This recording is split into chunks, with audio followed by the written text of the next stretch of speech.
Manuel Messias é caruaruense, foi uma das figuras que lutou na resistência ao golpe militar de 64. Hoje é um economista, é um cidadão do mundo, mas que está aí vivenciando essa nova fase da Comissão da Verdade, que começa a funcionar no Brasil e em Pernambuco. Na próxima sexta-feira, o governador Eduardo Campos estará instalando a Comissão da Verdade. Poucas pessoas jovens, a não ser aqueles que se interessam mais pela história, conhecem quem foi Manuel Messias. E eu começo a conversa com Manuel Messias exatamente fazendo essa pergunta.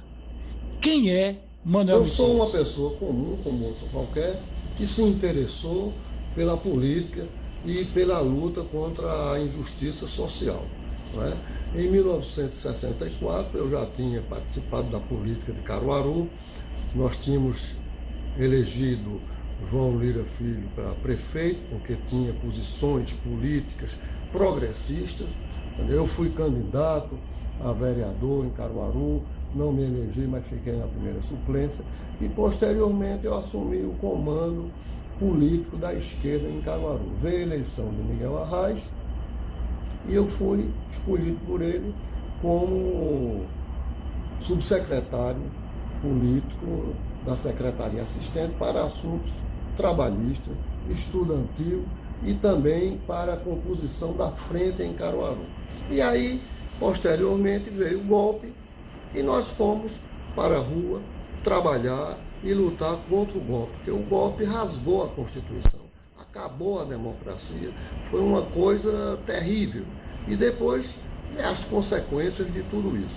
Viajei, passei quase 3 anos preso, fui muito torturado, né, como todo mundo sabe, e depois viajei para o exterior, onde eu passei 13 anos, me formei, terminei meu curso de economia, fiz pós-graduação na Sorbonne, me preparei para voltar ao meu país e poder trabalhar politicamente, trabalhar administrativamente. E é isso que eu ando aos poucos fazendo e tentando melhorar a vida do povo brasileiro em democracia, em progresso, em emprego. É preciso lutar pelo desenvolvimento econômico do Estado, da nação e do município. Manuel Messias, como foi sua história nos porões da ditadura e quem de Caruaru quem eram os seus companheiros? Porque essa época de nem se falar sobre isso já passou. Hoje a gente fala abertamente. E muitos companheiros seus, com certeza a nível nacional, alguns chegaram até a tombar, a nível de Estado também. Quem eram esses companheiros? E eles ainda estão na política, ainda são vivos, ainda participam de uma certa maneira efetiva, como você, da luta de democratização do país, constante e permanente, a vigilância à democracia? Ainda, muitos outros morreram, outros tombaram no sacrifício, né? Caruaru nós tínhamos um grupo muito bom de pessoas, qualitativamente, que inclusive também participaram até do governo de João Lira, né? Fernando Florencio, Romério Figueiredo, Francisco de Assis Claudino, Abdias Lé, e mais outros companheiros de lá que compunham um grupo grande da esquerda em Caruaru. Não me lembro assim. No Estado? E no Estado nós tínhamos uma ligação permanente aqui com o Davi Capistrano, Zé Leite, que inclusive era de família. Davi Capistrano que tombou no processo. Tombou no processo. Zé Leite, que morreu mais posteriormente, não foi num tombou, é bom que se diga. Oscar Capistrano foi assassinado pela ditadura, é isso? É isso, foi assassinado pela ditadura e tudo indica, segundo o depoimento de um ex-policial, que o corpo dele foi serrado, todo cortado em pedaços e colocado num saco onde iria ser jogado dentro do mar. Hoje já existe um outro delegado que está dando um depoimento dizendo que vários corpos foram queimados numa usina de açúcar no Rio de Janeiro, e que inclusive um corpo de Davi Capistrano. Manuel Messias, como é hoje a vida do ex-combatente, ex-guerrilheiro Você participou, chegou a pegar em armas? Olha, nós pegamos em armas inicialmente contra a ditadura. Entendeu? Esse foi o processo. Isso é muito complexo, essa parte, mas houve isso. Nós pegamos nos primeiros dias, criamos um jornal em Caruaru, que depois foi difundido também em Recife, o Combater, e tivemos isso aí. No processo de luta da ditadura, duas correntes se formaram. Uma que queria lutar pela anistia e lutar pela resistência através das eleições. Outro grupo minoritário que queria fazer a luta armada. Esse grupo minoritário fez a luta armada e o grupo majoritário político, esse aí ingressou na luta contra a anistia, na luta política, onde eu fiz parte. Eu fiz parte desse grupo que defendia o progresso, a liberdade, a democracia, a luta política, as eleições. Fizemos greve de fome em Paris, em vários lugares do mundo, e fomos nos entrosando porque não havia, nós partimos do princípio de que não havia possibilidade da ditadura se prolongar há muito tempo. Então, ela ia asfixiar-se por si própria. E nós tínhamos que estar preparados politicamente para assumir o comando democrático do país. Essa foi a minha luta e é a minha luta até hoje. Manuel Messias, você viveu na União Soviética, você viveu na Europa, do lado de lá do muro e do lado de cá do muro, porque nesse tempo a Europa era dividida em duas. Quais essas experiências? Como era um brasileiro viver em Moscou? A experiência é muito rica. Primeiro eu fui estudar em Moscou, eu estudei economia em Moscou e filosofia durante um período de mais de um ano. E tive várias vezes em Moscou através dos contatos políticos. Mas o que eu pude captar, estudei bastante e me aprofundei na parte econômica, principalmente no estudo da economia, partindo das análises de Marx, mas eu observei que havia uma descontinuidade entre Marx, o teórico, e o stalinismo, a política soviética. Então, de volta para o mundo ocidental, onde lá nós pudemos ver, eu pude ver, onde se aplicava também uma política socializante e democrática de distribuição de renda e de direitos dos trabalhadores. Então foram dois mundos, e quando eu voltei ao Brasil, conversei com um amigo meu, José Humberto Paturo, e ele me perguntava, qual é o futuro da União Soviética? Eu disse, rapaz, do jeito que as coisas andam por lá, não dura, e o regime não dura mais 20 anos, entendeu? Porque perdeu o fio da meada, perdeu a luta pela democracia, a ampliação da democracia. Hoje é uma ditadura que se resume cada vez mais a um grupo político. E economicamente praticamente faliu, porque depois que eles fizeram a Revolução Industrial, chegou a hora de distribuir renda, chegou a hora da democracia e eles não sabem fazer. Então, não tem futuro. Enquanto o Ocidente tem futuro porque está ampliando a sua capacidade produtiva e suas teorias democráticas e aumentando a democracia, possibilitando com que a democracia, fazendo com que a democracia possa ser ampliada permanentemente. Então, a democracia é um processo contínuo que vai se ampliando. E isso foi o contrário da União Soviética, que restringiu e terminou caindo por si própria.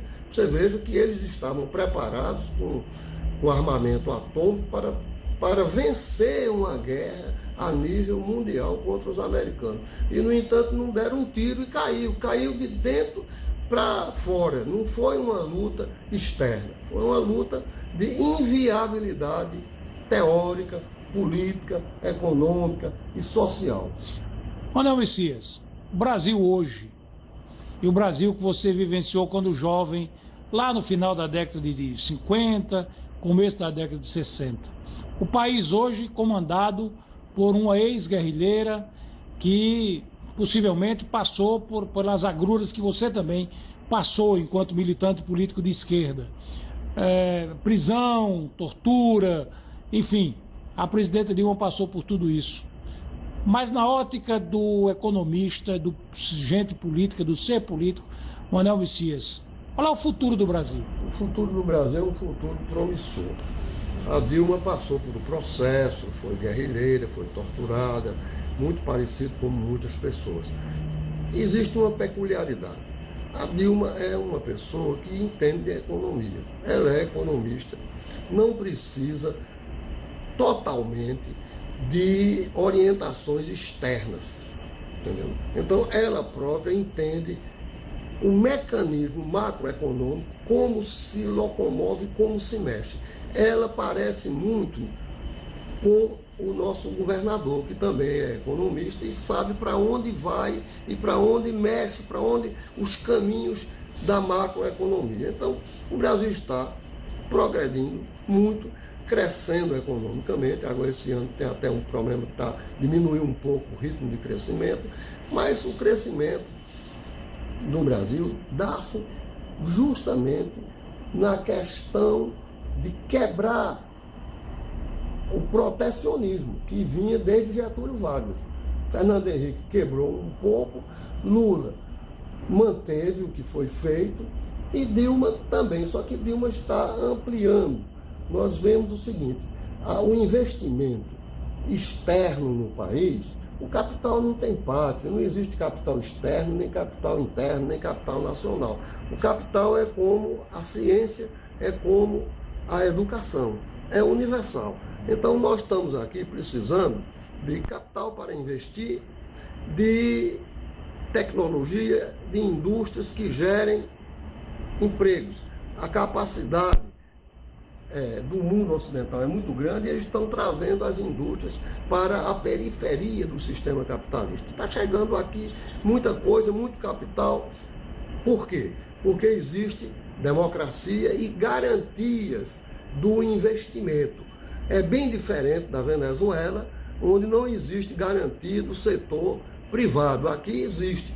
Então, os americanos querem investir aqui, a Europa quer investir, os chineses, todos querem investir. E nós vamos tentar tirar proveito disso do ponto de vista legal para desenvolver a economia, aprender a desenvolver a tecnologia e a ciência e empregar o povo brasileiro. O Brasil é um país grande, é um país rico, hoje já atinge 2 trilhões de dólares o PIB, o Produto Interno Bruto, já não é mais um país do futuro, é um país do presente e não é um país pobre.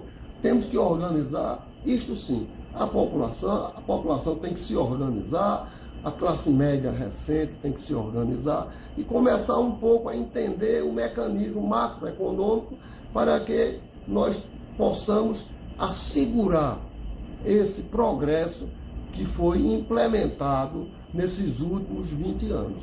Esses últimos 20 anos serviu para demonstrar que o Brasil pode se inserir na economia global sem ser capacho de ninguém, lutando por seus direitos, lutando pela sua soberania.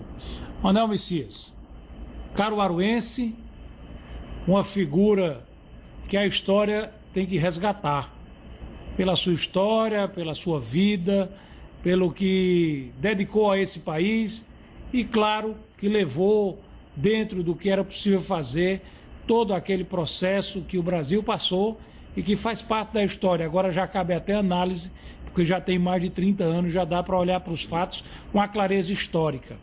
Qual era a mensagem que você deixaria para os jovens que estão hoje buscando ocupar um espaço nessa sociedade? Às vezes equivocadamente só pelo dinheiro, mas muitos ainda buscando a equação política, capital e trabalho. Qual é a expectativa e qual é a mensagem que você deixaria para essa nova geração, Manuel Messias? A minha mensagem para a nova geração é a seguinte: estudem, procurem se aprofundar na ciência, na tecnologia, na informática, porque o mundo moderno, o mundo pós-industrial, é um mundo complexo, é o mundo da teoria, da informática, é o mundo do pensamento criativo e crítico. Não se pode tão somente lutar por dinheiro, é preciso lutar para melhorar a qualidade de vida de qualquer um, mas lutar também para conseguir empregos, conseguir através de quê? De uma nova tecnologia, de uma nova ciência. É preciso estudar permanentemente e aí buscar soluções no problema econômico e social. Por exemplo, para os jovens de Caruaru, eu trago uma mensagem nova, que é a gente criar um grupo para estudar o desenvolvimento econômico do município. O município não tem que ficar esperando pelo plano econômico do Estado nem da nação. Hoje em dia já existem teorias modernas sobre o desenvolvimento dos municípios do ponto de vista econômico. Vamos lutar para criar uma Secretaria de Desenvolvimento Econômico do município que possa trabalhar com metas e possa trabalhar cientificamente. E com isto, com essa mensagem, eu estou até me lembrando que no fundo, nós estamos dando continuidade àquelas observações, àqueles estudos que o general Aguinaldo fez, que era o plano diretor... Lá no final da década de 50. O plano diretor da cidade, que agora nós temos também que ter um planejamento econômico, com projetos eficazes naquilo que o município pode desenvolver. Aquela parte industrial que se pode aplicar em Caruaru. Aos jovens de Caruaru, eu desejo que estudem profundamente, porque nós temos, inclusive, grandes condições de aprender a parte sociológica, porque nós vamos praticar uma sociologia diferente e moderna, que é a sociologia do desenvolvimento social e do desenvolvimento econômico. Manuel, e qual a mensagem que o Manuel Messias deixaria para seus companheiros?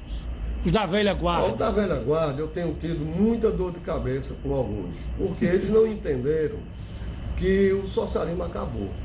Eu não deixei o socialismo. Isso não existe. Ninguém deixou o socialismo. O socialismo apenas acabou, ele terminou, ele passou 70 anos praticando uma política que não era socialista, era só o nome, era apenas uma revolução industrial, e não desenvolveu socialmente, não desenvolveu democraticamente, e chegou a um ponto que terminou. Então, hoje, o que é que ficou do socialismo? Ficou as políticas públicas. Então, nós hoje garantimos o desenvolvimento do sistema capitalista, monitorizado pelas agências de controle, e, ao mesmo tempo, lutamos para que esse desenvolvimento distribua renda para a população. Então, não se trata hoje, a esquerda não pode hoje contestar a legitimidade do sistema capitalista. A esquerda hoje contesta o que existe de errado no capitalismo, que são as crises e o desemprego, entendeu? E a má qualidade de vida. Nós temos que lutar através de políticas públicas. A história do socialismo mundial deixou para nós uma coisa chamada políticas públicas, em defesa das vítimas do sistema, das pessoas que são carentes, e lutar com estas pessoas. Nós temos, inclusive, que aprender. A luta não é uma coisa elitista. A gente tem que aprender a lutar com os próprios carentes do sistema, soluções para estas pessoas, através de políticas públicas, através de quê? Do fisco. O socialismo, que era a expropriação dos meios de produção e da riqueza de todo um país, virava de repente estatal, isso acabou-se. Nós temos que, através do fisco, dos impostos, implementar uma nova concepção socialista, que é a concepção das políticas públicas.